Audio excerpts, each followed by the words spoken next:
Welcome. I'm so glad that you're joining us today as we continue on to this multi-part study of the history of Christianity. We're just in part 2, so if this is your first time to join in, you don't have to catch up a whole lot. You can go back and listen to last week's lesson. And in that lesson, we really looked at the early material we have about what happened right after the historical record that we have in the Bible. And we focused on looking at some of the key people that we read about in Scripture, the apostles that were closest to Jesus, the original 12, minus Judas, but then adding Paul in. And what we found from that was that there's really not a ton of reliable information about that. We do have some great information about Peter that's very reliable about what happened to him. We have stuff about Paul. Some of it's not quite as strong as Peter's, but we do have some good stuff on Paul. And then after that, we really start to not have a lot of good information, but yet there's a lot of stuff out there. There's a lot of speculation. There are a lot of church groups through the years that began to try to take some of these early apostles and associate them with their churches in order, in a way, to gain clout and to gain legitimacy. And yet there was no real basis or reason for them to do that other than they just wanted to have one of those people's names associated with their church. So I would very much encourage you to go back if you haven't already and listen to that episode. It'll give you some great information and really help you with some of the things that are kind of out there, things that you read about, and even things that have been kind of taken for granted to be correct, that while they possibly could be right, there's some that are way more reliable than others, and you should take them with a big grain of salt. So I encourage you to go back and listen to that. But for this week, we're going to continue on in our study. And we're going to look at how early on for Christians, persecution became a big factor. And this really dominated the first 250 years of Christianity. There was a heavy persecution with some times of kind of a relaxation of that happened. So we're going to look at why that happened, and we're going to look at from which groups that persecution occurred. So in order to do that, we need to first ask the question, what did the early Christians, what did they consider themselves to be? Did they think that they were starting a brand new religion, something way different, something completely different, or something completely new? And the answer to that question is that from the very beginning, Christianity found itself in conflict, but the conflict wasn't because they thought they were something completely new. The early Christians did not consider themselves part of a new religion at all. We understand from reading the Scripture that this obviously began primarily as Jewish people who came from the Jewish religion, and they were not denouncing their faith. That's not what they were doing. In fact, they would have looked at it as going further in their faith, because now they believed that the promises of God told in the Old Testament about the Messiah had come true. And they were embracing the plan of God to bring the Messiah into the world the way that God planned to do it, not necessarily the way they would have thought it would be done. And that person was Jesus Christ, and they accepted him as being the Messiah. And so they just really thought that they only differed from their fellow Jewish people in that they thought the Messiah had come. And they wanted other Jews to embrace that as well. So that early Christian message to Jews was not an abandonment of their faith. They were not calling them to leave behind their faith and join something different. They really were calling them to join into what they believed was true about that faith, about the Jewish faith. And that they could too embrace and understand that Jesus is the Messiah, and those promises have come, and here's what that means. Here's some things that we believed about that we got right, and here's some things that we believed about that maybe we got wrong. But now God has clarified it, and here's the truth. And so they very much wanted to embrace their Jewishness, and they wanted to continue on as being Jews, not a new religion at all. And you see that even in the way that they went into the Gentile world. They continued on that concept of the Messiah. That's a very Jewish concept. That's not a concept that would have been out in the pagan world at all. And if you look at the Old Testament, the promises of God were that when the Messiah came, he would draw the nations in.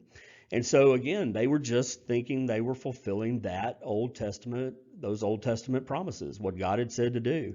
and that they were to then now proselytize the whole world, the Gentile world, to come into the family, come into the faith, come in to be sons and daughters of Abraham through the acceptance of the Messiah, Jesus Christ.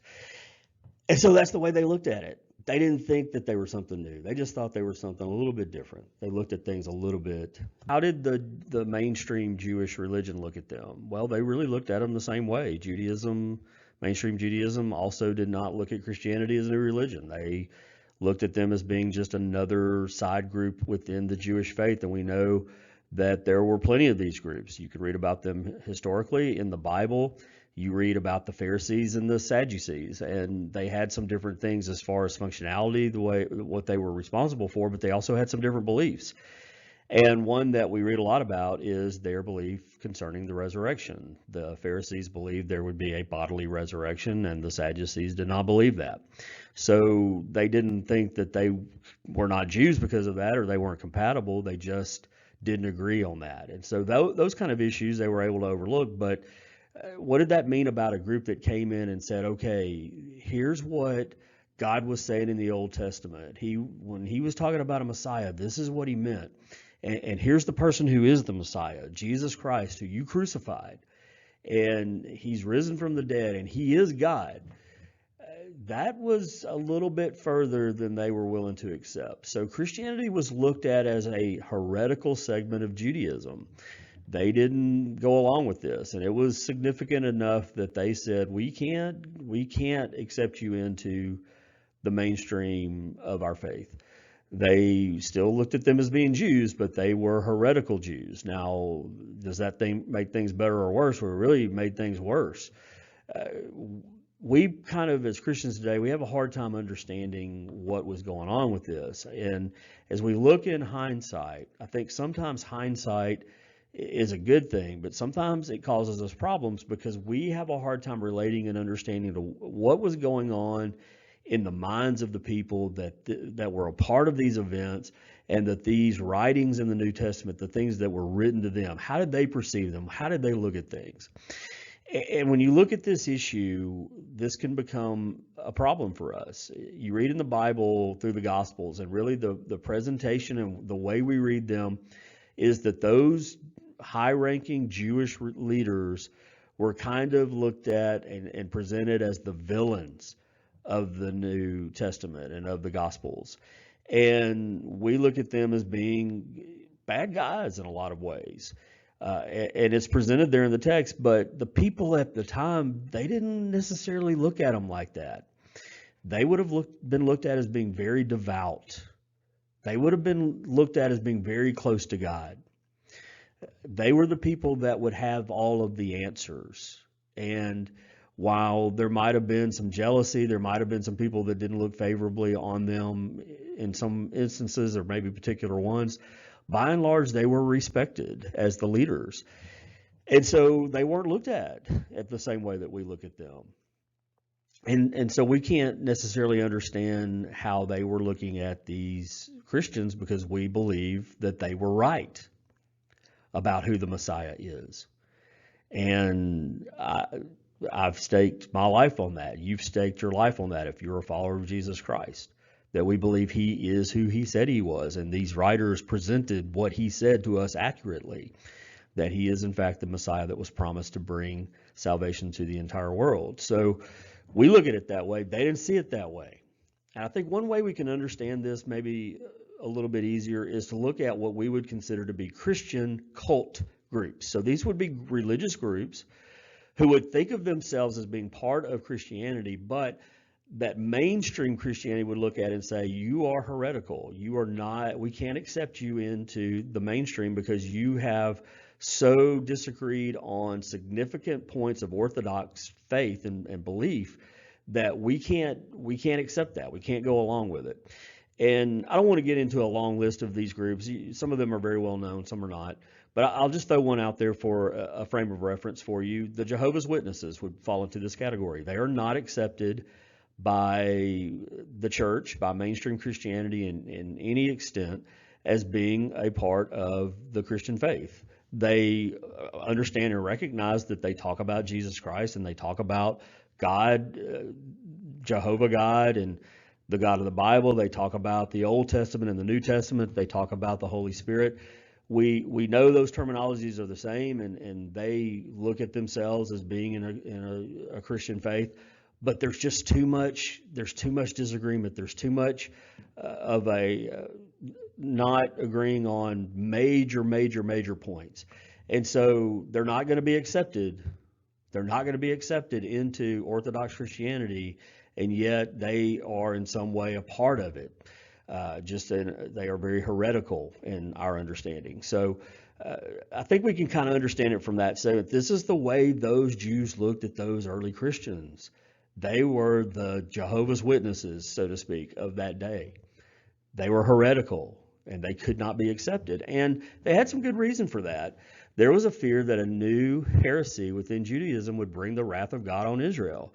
And they had some pretty good reasons for believing that. I mean, you read in the Old Testament, that happened many times through the years.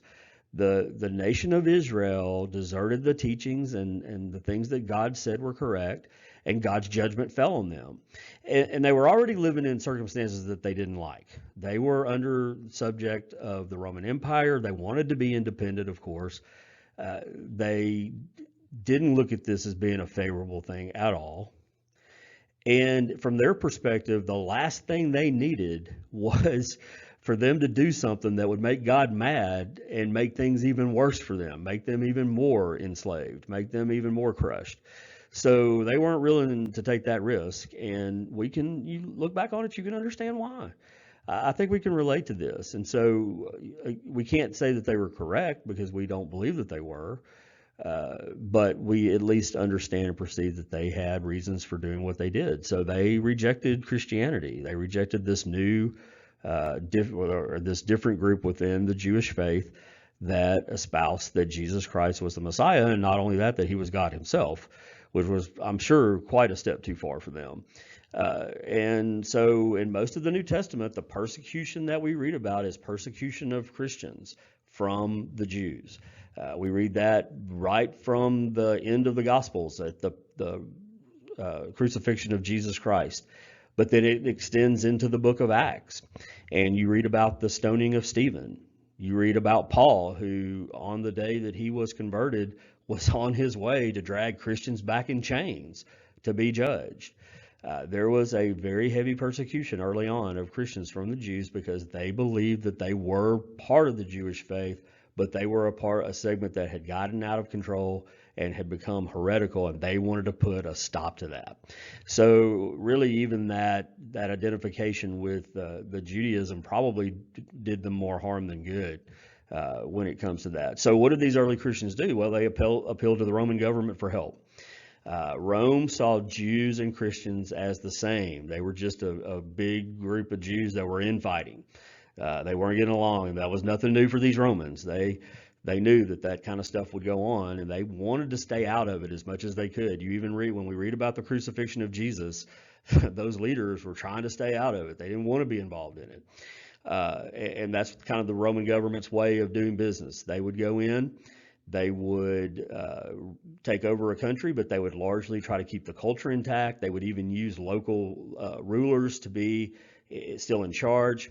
Religion would be intact. All of that was fine. They would prefer it to be that way as long as there weren't problems, as long as there weren't uprisings or revolts or rebellions or trouble, headaches that they had to deal with. So they didn't like the infighting stuff, and they didn't want to be involved in it.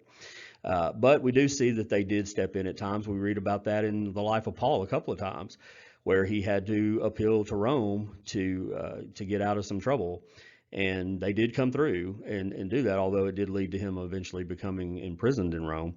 But that's the way they handled it at that time. So as time went on, though, more and more Gentiles entered the faith. And so that distinction between Christians and Jews became clearer. Them coming in led to there being less people of the Jewish faith that were raised in it. And then even the Jews who stayed in it, their children then were not raised in the mainstream Jewish faith. They were raised as Christians. But these Gentiles really diluted that number quite a bit because it spread in the Gentile world more than the Jewish world. And it became less and less of a problem that they were two distinct groups, because really it was for both groups the desire that they be that way. And so we see that kind of became what happened with them. That then led to the next problem, and really the bulk of persecution by Christians through the years, and that is the persecution by the Roman Empire. So the Roman authorities began to then recognize the distinction between Jews and Christians as well. They started to kind of clue in that, okay, wait a minute, these are not exactly the same groups. There's some differences here. And so they began to look at them in a different light as a result of that. And this led to 2.5 centuries, 250 years of persecution by the Roman Empire. That is a long time. And it wasn't a 250 years continuously, but it was 250 years of heavy persecution under particular rulers, followed by maybe some periods of peace under others, and then the persecution kicked back up. And it just continued on there for that length of time, a long time to be under heavy persecution. It really shaped and formed the church, and even in a lot of ways resulted in the spread of Christianity through the world.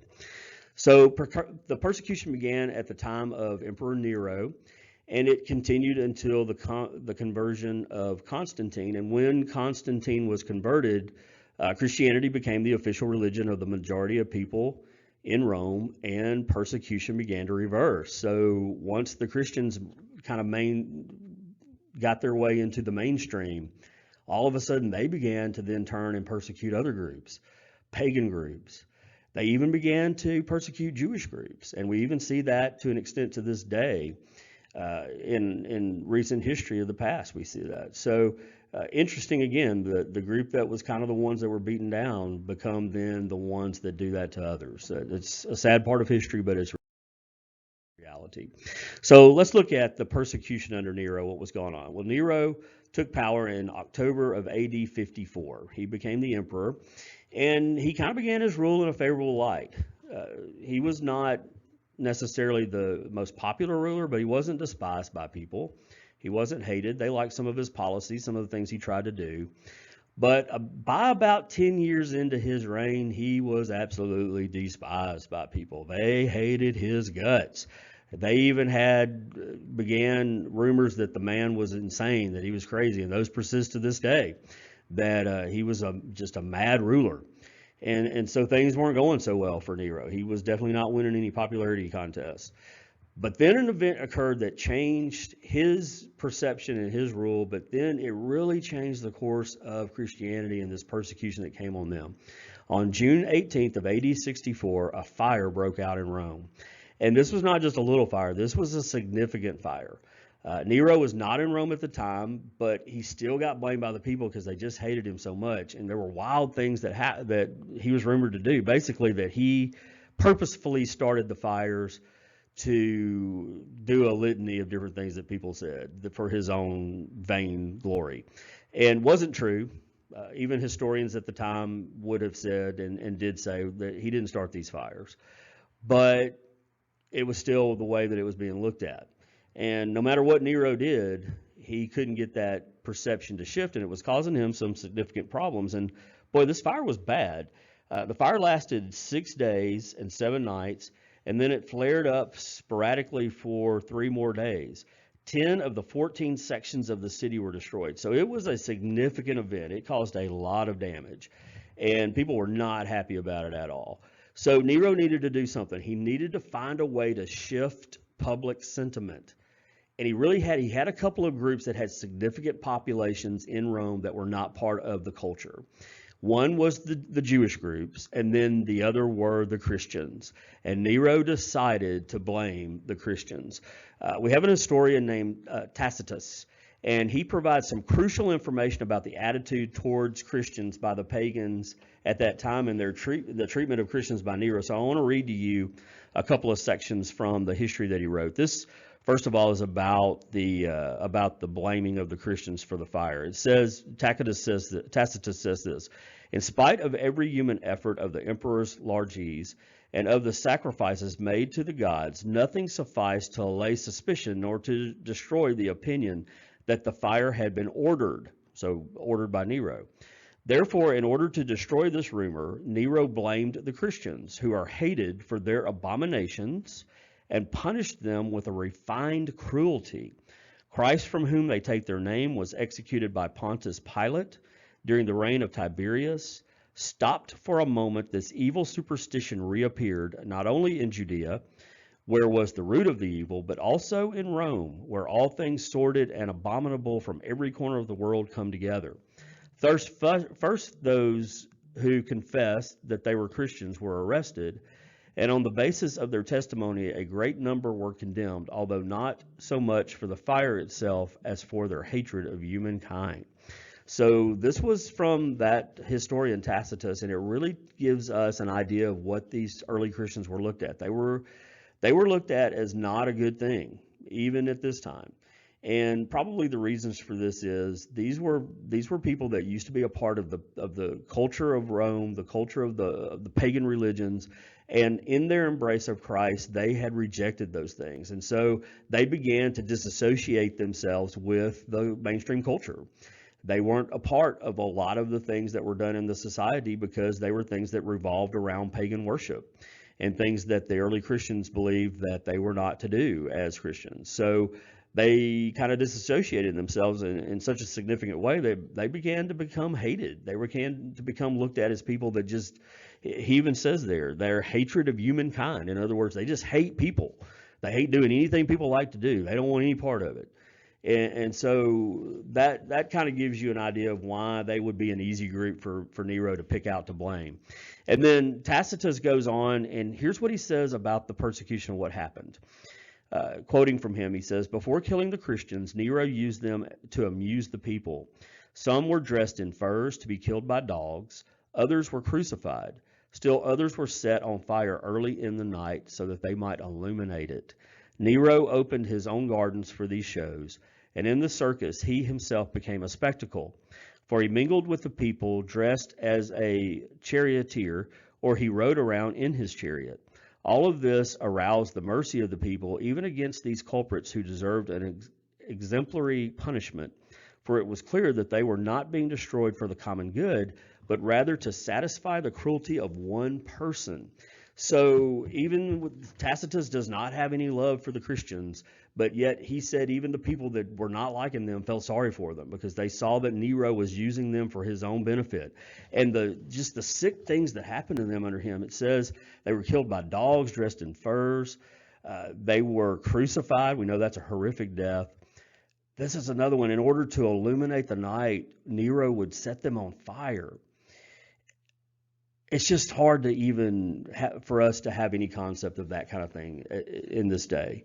And yet so many of our brothers and sisters of the past had to endure this type of persecution by people that did not look at them favorably, but even those that didn't look at them favorably felt sorry for them because of what Nero was doing. So we know that if you listened last week, Peter and Paul were probably victims of the persecution under Nero at this time. And though it was cruel, there is one blessing. It seems that this persecution was limited to the capital of Rome. So we don't really have any other historical documents that are verifiable at that time that tell us that this was going on widespread throughout the Roman Empire. It really seemed to be an issue with Nero trying to consolidate his power, and it was kind of something that happened there. So it's an awful thing. Certainly not to be taken for granted, but not widespread at the time. So the persecution continued. We see that Nero was deposed in AD 68, and the Christian persecution ended for a time. There was a period of peace for them. But a new emperor came in eventually. Persecution against Jews and Christians began again under Domitian, and he started to persecute them again. This persecution seemed to also be limited, like Nero's persecution, to Rome and Asia Minor. We don't see a whole lot of evidence in historical records that this was a widespread persecution all throughout the Roman Empire. And again, remember, the Roman Empire spreads out a lot. It's the known world. It's a significant amount. And so probably there were Christians that were living outside of these areas that were not bothered, or it was very much more limited. And escape notice, but in these areas, these high population areas, there was heavy persecution. And in Rome, the extent of the persecution is really not known. Again, we don't have a lot of reliable information about this. If you look at the historical record, you'll find there's a couple of people named, and don't really even have time to get into a lot of that story, but they're looked at as being in some way part of the Jewish religion. But because of some of the things that are recorded there, there's some suspicion that they may have been Christians and just confused again, because the Romans sometimes didn't know how to distinguish the Jews from the Christians. So maybe a couple of people that we know their names that were Christians that were persecuted in Rome during this time, but again, just not a whole lot of information about that. But we do have a lot of information about Asia Minor. The persecution there led to the writing of the book of Revelation. So when we read in Revelation, we find those 7 churches spoken of in Revelation were part of a kind of a little mail route that was in modern day Turkey, Asia Minor. And they were definitely, we read in those letters how they were being persecuted. And many of those churches that are named there were dealing with significant persecution. So this time of persecution was limited to the end of Domitian's reign. After his death, there then became a few years of peace. So they did have a period of peace after this, after they had to deal with this persecution. So this is kind of the beginning of it. To kind of put a synopsis on this and wrap this up. As early Christianity spread, it spread under persecution right from the beginning. We read at that in the Bible. The Jews, again, looking at these people as being heretical Jews who were very likely to be bringing God's wrath down on them, they resisted it, and resisted it to the point that if they had had their way, they would have been out killing them. I mean, we read that that's what, in a lot of ways, they wanted to happen and asked to happen. So heavy persecution among the Jews early on. But then that shifted as the distinction between the Jews and the Christians became more clear, and less Jewish people were part of Christianity and more Gentile people became part of it. It just disassociated with itself naturally, and really both groups wanted it that way. But then with that, we have the time of this persecution under Rome. And that, again, goes for 250 years, a significant amount of time. It begins there with Nero and continues under Domitian. So far we've looked at a limited persecution, very bad persecution, especially some of the details we have about Nero, but a very limited persecution. But as we get into the 2nd century, we're going to begin to look at some more very wide, extensive stories about persecution. So next week, we're going to look at this continuation of persecution among the church. And you may be thinking, well, why should we really get into a lot of that? Well, it's historically relevant, obviously, but it's really relevant in the way that Christianity spread and the way it became from being a persecuted, hated group to being the majority of the Roman Empire, becoming Christian, even to the point that Emperor Constantine became a Christian. So looking at how that happened and how really this bad persecution probably resulted in a wide-ranging spread of the church, that's very important. So again, next week we're going to look at more of that. We're going to look at how that continued on through the Roman Empire in the 2nd century and expanded itself. And then in the weeks that follow that, we're going to start to look at some of those early church leaders, and we're going to look at some of the theological issues that began to pop up. And we're going to look at some of the early teachers, names that you're not going to read about in the Bible, but they are very influential when it comes to theology that we have today and how we understand and read God's Word and what we think of as being correct. So I'm excited about that. I hope that you'll continue on with this study. We're almost at 30 minutes now, and I promised you last week that we're going to keep these sessions to 30 minutes. So I just want to end by reminding you that the information that I'm using for this study is from a book that you can read. It's a great book called The Story of Christianity. There's 2 volumes of it that I've read. This is from the Story of Christianity, Volume 1, that goes from the early formation of the church all the way up to the beginning of the Protestant Reformation. So this particular study we're doing will go through that time period, through this book. And it's written by Justo L. Gonzalez, a great author, very well researched, very good book. I definitely encourage you to read it, but we're going to be using this as source material as we go through this. So again, I'm so glad that you were part of this study. I hope that you'll continue on with it. If you have any questions that you want to make sure that I specifically address, or if anything that I said that you have questions about, you can certainly reach me. I'll be glad to look at those. So if you go on our church website, simontonchurch.org, you can look up the staff. My name is Kenny Johnson. I'm the family pastor here. You can find an email link for me there. And again, I would love to answer any questions you have or make sure that I cover issues that you want to be covered. So thanks for joining us today. Hope that you have a great rest of your week, and I look forward to talking with you again next week.